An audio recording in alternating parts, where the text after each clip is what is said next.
Welcome to What's Up Poland, the regular news show about Poland. According to the Polish health minister, coronavirus, has exploded in Poland. You can see it in the data. As of the 27th of October, I'm now recording this on the 28th, 8,361 confirmed cases of coronavirus and COVID in Poland. Whereas if you go back to September, it's just a few hundred. So you can see we're clearly at the beginning of a significant uptick. This has been described by one user of Twitter as absolutely terrible news, but I'd like to maybe think today about why, if we can't be confident, we should at least feel a bit more reassured than we did, say, in other waves of coronavirus, where we saw a huge peak in the number of cases with an attendant large number of people being hospitalized and tragically, very sadly, significant hundreds of people dying when they didn't have to. So this is not something I want to underestimate. I think all of us know someone whose life has been changed and touched by coronavirus. I know two people who've died, unfortunately, of coronavirus. One of them was a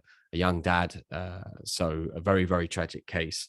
But nonetheless, if you look at the data, you can see that when we go back to, for example, April in 2021, when Poland was really going through a coronavirus wave, you had tens of thousands, 35,000 cases.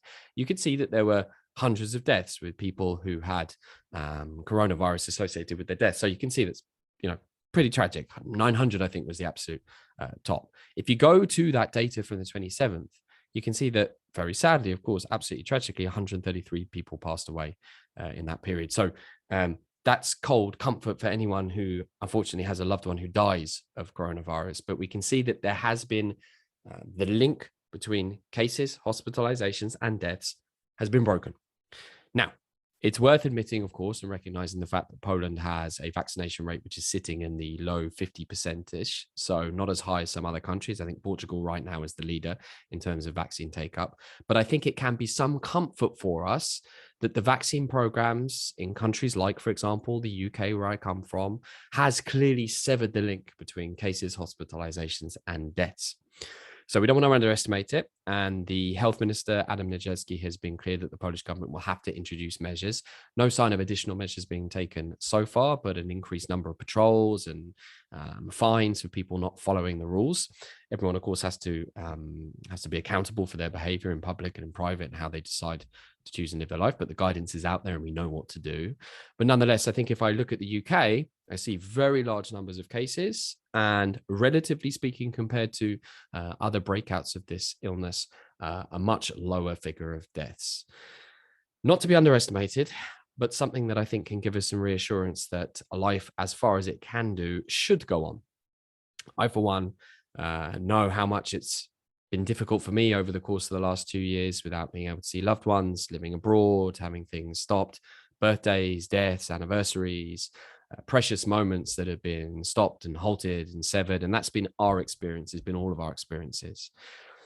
I'm not an epidemiologist. I'm by no way a scientist. I don't have a more informed view than anyone else, but I do know that when we have this debate about what we should do to manage this particular illness, we should think about it in the context of all the illnesses we have.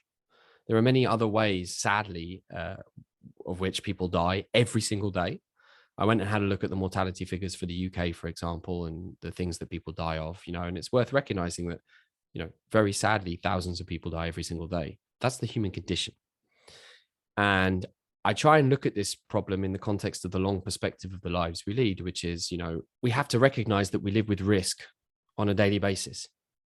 If we wanted to completely stop any risk in our lives, we would never leave the house.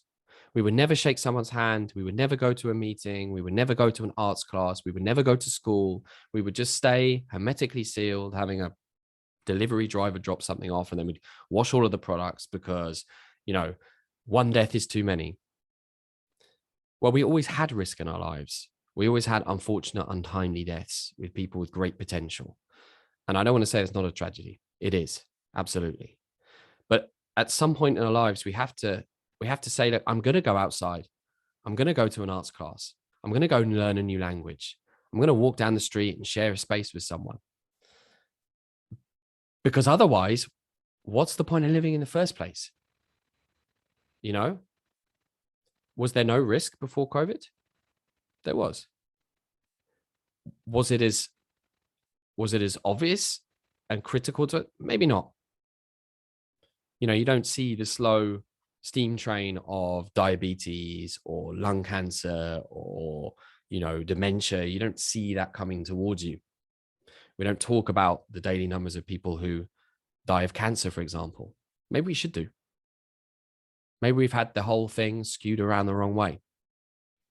There are lots of deaths that could be preventable if we took certain measures, for example, to look after our health.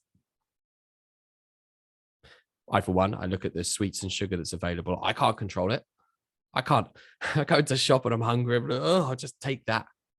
Well, times that by 1 billion, and you have a disease as terrible as diabetes and an epidemic of its own kind, which is youth obesity. We shouldn't underestimate that either.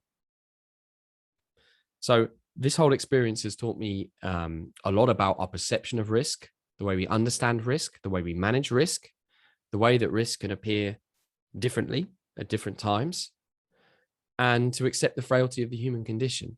I choose to go out. I choose to go to the art class. I choose to look someone in the eye, and I choose to shake their hand, not because I'm scared, but because I decide that's a risk I want to take. I remember the old quote from Leo Buscaglia. He says, "Here lies Leo Buscaglia, it's on his gravestone, who lived to death." You got to live. So look after yourself, follow the advice, make your own decisions, be conscious of it all. Perhaps based on the data we can see, you can be relatively reassured about what's going to happen to us.